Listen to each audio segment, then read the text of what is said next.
The Spirit's Book, containing the principles of the Spiritist doctrine concerning the immortality of the soul, the nature of spirits and their relationships with humankind, moral laws, the present life, the future life, and the destiny of humanity, according to the teachings given by highly evolved spirits through several mediums, received and coordinated by Allan Kardec.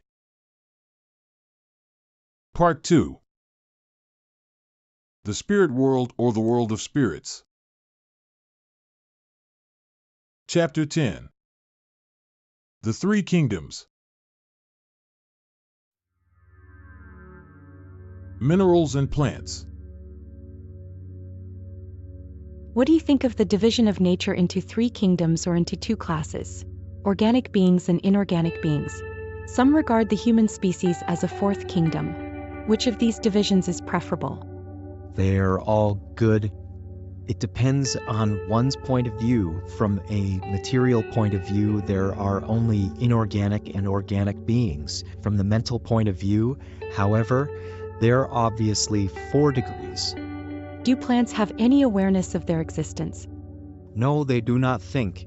They have only organic life. Do plants feel sensations? Do they suffer when mutilated? Plants receive the physical impressions that act upon matter, but they do not have perceptions. Consequently, they do not feel the sensation of pain. Is the force that attracts plants towards each other independent of their will?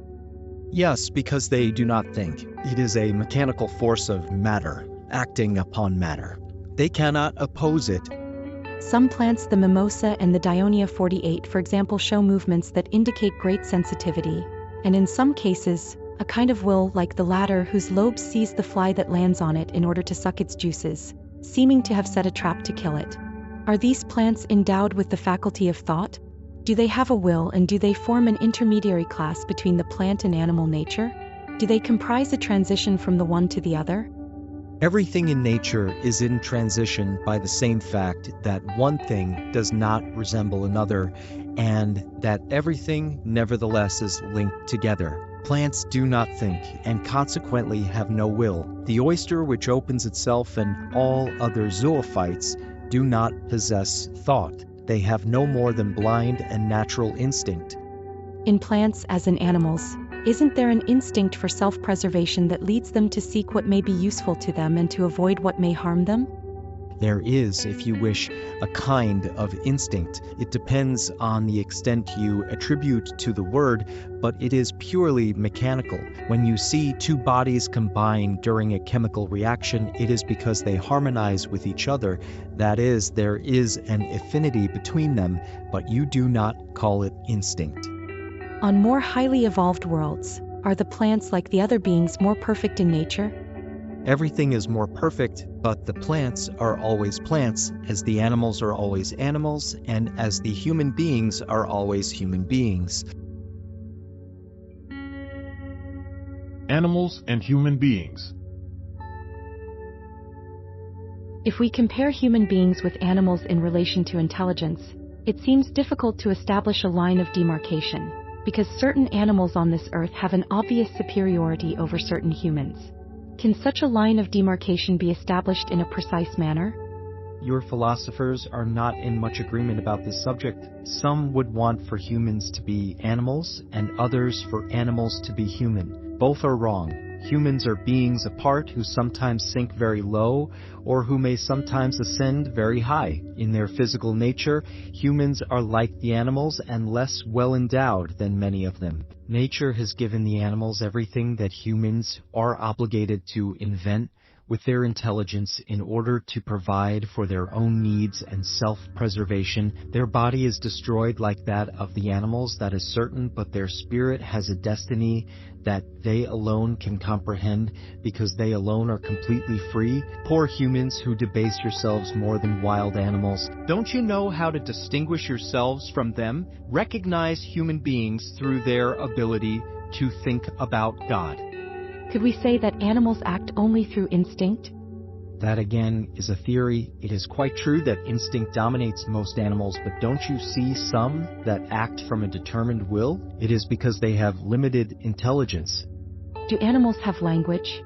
If you mean a language formed of words and syllables, no. But if you mean a way of communicating amongst themselves, then yes.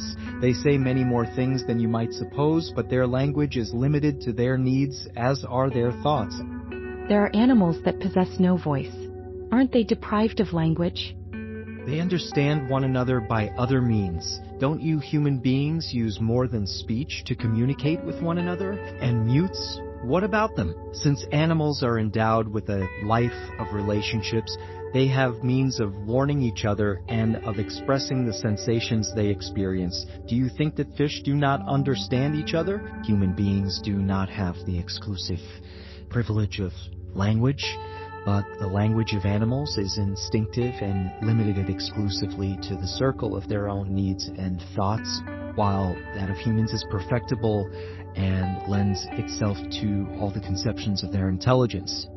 Where do certain animals get their aptitude to imitate human language? And why is this aptitude found more among birds than among apes, for example, whose body structure is more analogous to the human structure?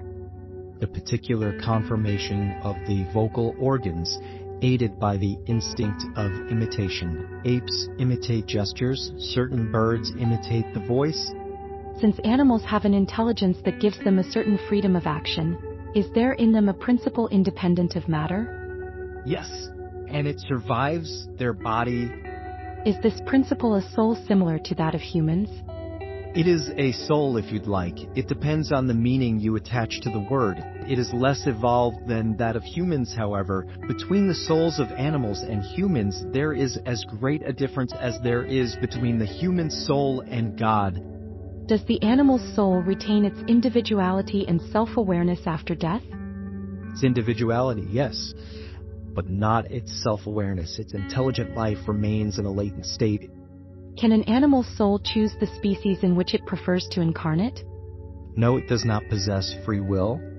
Since the animal's soul survives its body, does it remain in an errant state like the human soul after death? It remains in a type of errant state because it is not united to a body, but it is not an errant spirit. The errant spirit is a being who thinks and acts of its own free will. Animal spirits do not have the same faculty. Self-awareness is what comprises the principal attribute of the human spirit. After its death, an animal soul is classified by the spirits in charge of doing so, and it is utilized almost immediately. It is not given time to enter into relations with other creatures.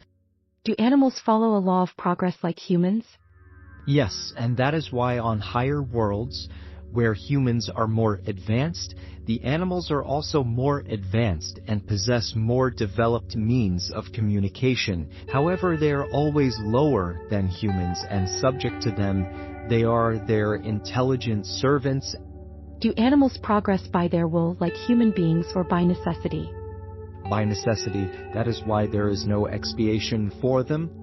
Since the animals, even the perfected ones of the higher worlds, are always beneath humans, wouldn't this result in God having created intelligent beings perpetually condemned to inferiority?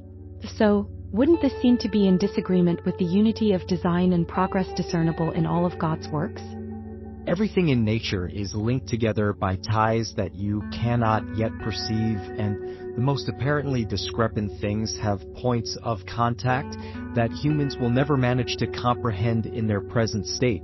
They may glimpse them through an effort of their intelligence, but it is only when that intelligence has reached its full development and frees itself from the prejudices of pride and ignorance that they will be able to see clearly into the works of God. Until then, their limited ideas will cause them to look at everything from a petty and limited point of view. Rest assured that God cannot be self-contradictory and that everything in nature is harmonized through general laws that never deviate from the sublime wisdom of the Creator.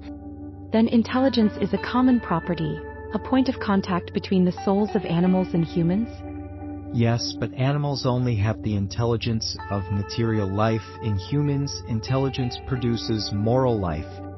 If we considered all the points of contact between humans and animals, mightn't we believe that humans possess two souls? An animal soul and a spiritual soul, and that if they did not have the latter, they would live only as animals? In other words, isn't the animal a being similar to the human minus the spiritual soul? If so, wouldn't it follow that the good and bad instincts of humans would be the effect of the predominance of one or other of these two souls? No, humans do not have two souls, but the body has its instincts, which result from the sensations of its organs. There is nothing in humans except a dual nature, the animal nature and the spiritual nature. Through their body and instincts, they participate in the nature and instincts of animals. Through their soul, they participate in the nature of spirits. Thus, besides getting rid of its own imperfections, must the spirit also struggle against the influence of matter? Yes. The less evolved it is, the tighter are the bonds between the spirit and matter. Can't you see that? No, humans do not have two souls. The soul is always one in each individual. The soul of animals and that of humans are so very different from each other that the soul of one cannot animate the body created for the other. But if humans do not possess an animal soul whose passions would place it on the level of the animals, they nonetheless have an animal body which often drags them down to that level, for its body is an entity endowed with vitality and instincts which are unintelligent and limited to self-preservation. Where do the animals get the intelligent principle that comprises the particular kind of soul with which they are endowed? From the universal intelligent element.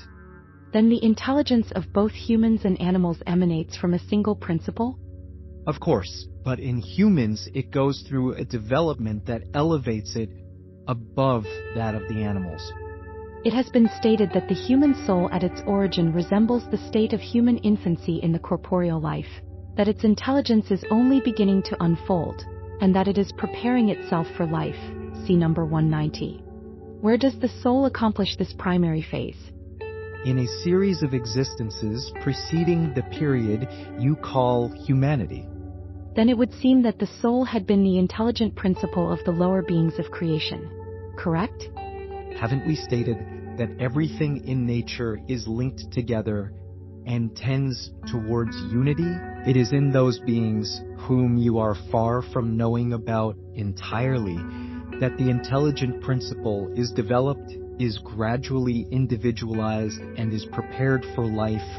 As we have stated, in a certain way, it is a preparatory work like that of germination, after which the intelligent principle undergoes transformation and becomes a spirit. It is then that the period of humanity begins for it, and with it, the consciousness of its future, the distinction between good and evil, and the responsibility for its acts, the same way that childhood comes before adolescence, then youth, and finally adulthood. There is nothing humiliating about this origin. Do the greatest geniuses feel humiliated at having been shapeless fetuses in the maternal womb?